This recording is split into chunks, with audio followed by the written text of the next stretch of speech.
എല്ലാവർക്കും നമസ്കാരം. ജ്യോതി ഡയറി ഇന്ന് ഡിസ്കസ് ചെയ്യുന്നത് സ്റ്റീവ് ജോബ്സിന്റെ ആത്മകഥ വായിച്ചപ്പോൾ അതിൽ നിന്നും മനസ്സിൽ തട്ടിയ ഒരു ഏടാണ്.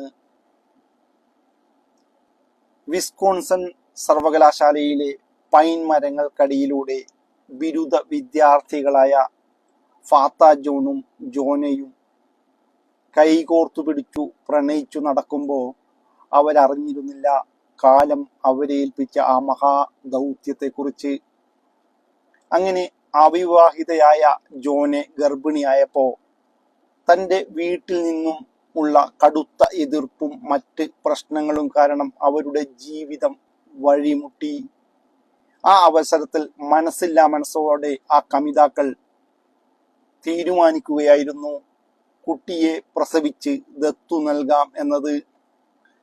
അങ്ങനെയാണ് പോൾ ജോബ്സും ഭാര്യ ക്ലാരയും ഈ കുട്ടിയെ ദത്തെടുക്കാൻ വേണ്ടി വരുന്നത്.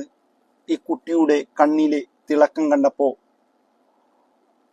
കുട്ടിയെ വിട്ടുപോകാൻ മനസ്സു വരാതെ കോളേജിൽ അയച്ച് വിദ്യാഭ്യാസം നൽകാം എന്ന ഉടമ്പടിയിൽ ഒപ്പുവെച്ചുകൊണ്ട് ഈ കുട്ടിയെ ദത്തെടുത്ത് തൻ്റെ മാറോട് ചേർത്ത് പോൾ ജോബ്സ് തൻ്റെ വീട്ടിലേക്ക് തിരിച്ചു നടക്കുമ്പോൾ ഏതൊരച്ഛനെയും പോലെ മനസ്സിൽ നിറയെ ആകുലതകളായിരുന്നു. എങ്ങനെ ഈ കുട്ടിയെ ഞാൻ കോളേജിൽ അയച്ച് പഠിപ്പിക്കും? അതിനുള്ള പണം ഞാൻ എങ്ങനെ കണ്ടെത്തും? ഈ കുട്ടിയുടെ ഭാവി എന്തായി തീരും എന്നൊക്കെയുള്ള പലവിധ ആകുലതകൾ.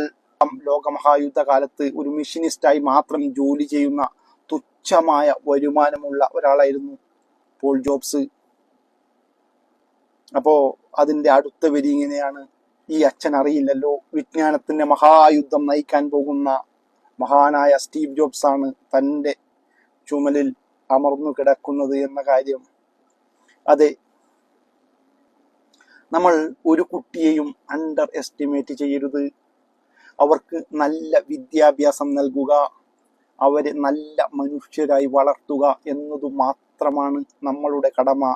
ഓരോ കുട്ടിയും വളരുക തന്നെ ചെയ്യും.